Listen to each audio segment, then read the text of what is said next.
Hello, everybody. Today I'll be talking to you about a subject that nobody likes to talk about, and that's suicide.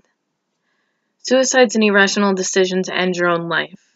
And when I say irrational, I mean it's the unreasonable thought that takes over somebody's mind, and it's a permanent end to a temporary solution.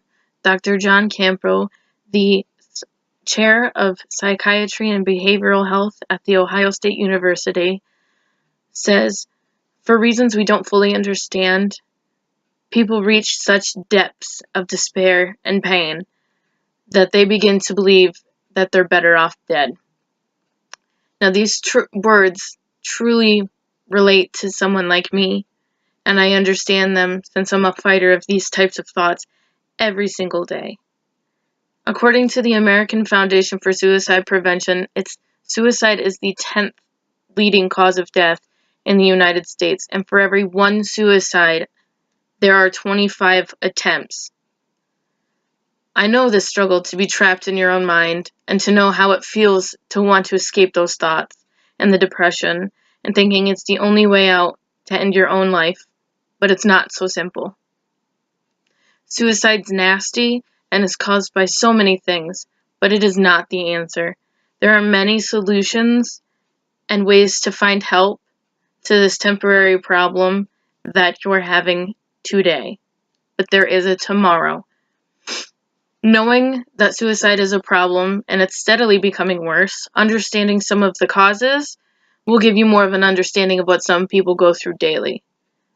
Causes are bullying and homosexuality, getting bullied for that. People are scared to tell their parents they're coming out.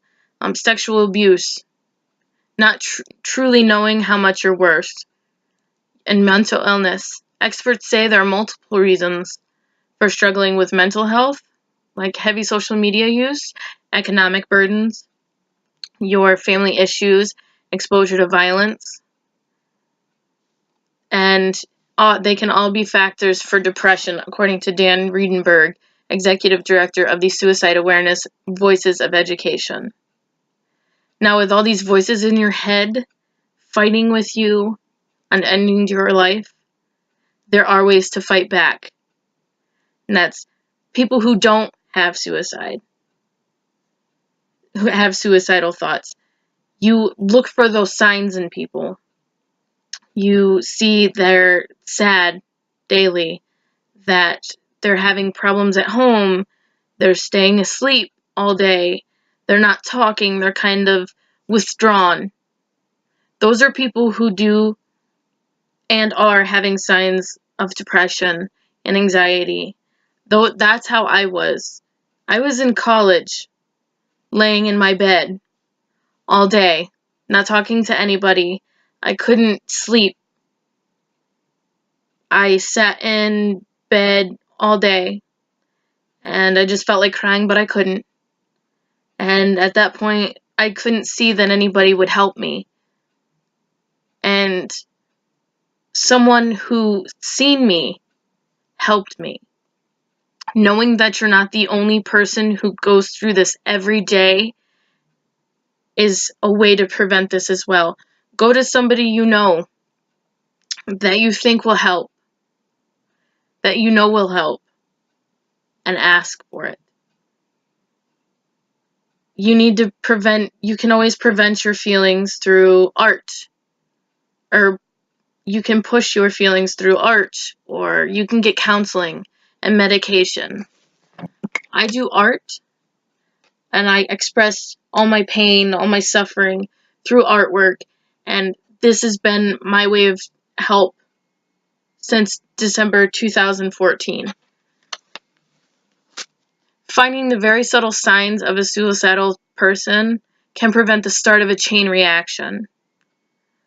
Like try calling the National Suicide Prevention Hotline at 1-800-273-8255. Protecting individuals from suicide will help you. It'll help you so much. Finding those solutions like problem solving, going to clinics to get the medication if you need it, the effective and easy various interventions, family support and community support. They help family, friends, knowing that somebody is there, even believing in a religion, your cultural belief, it'll help. You have ways to get out. There are many options to choose from over ending your life. Having the resources to prevent those thoughts and feelings in your head from making you do these awful things will keep you from doing just that, and that's ending your only life, your precious life. There are ways to prevent it, and you'll never be alone in this battle. It's a daily battle, every day. Suicide's not the answer. If there's anything you could know about this life, it's the only one you're given. Find your way out of that dark hole of sadness and ask for help. There are many people who want to help, who are willing to help. If you know anybody who has signs of being suicidal, please don't hesitate to help that person. I had support, even though I just wanted to end it all, and I couldn't be happier that there was a way out. And one day, that person, like I did, will thank you.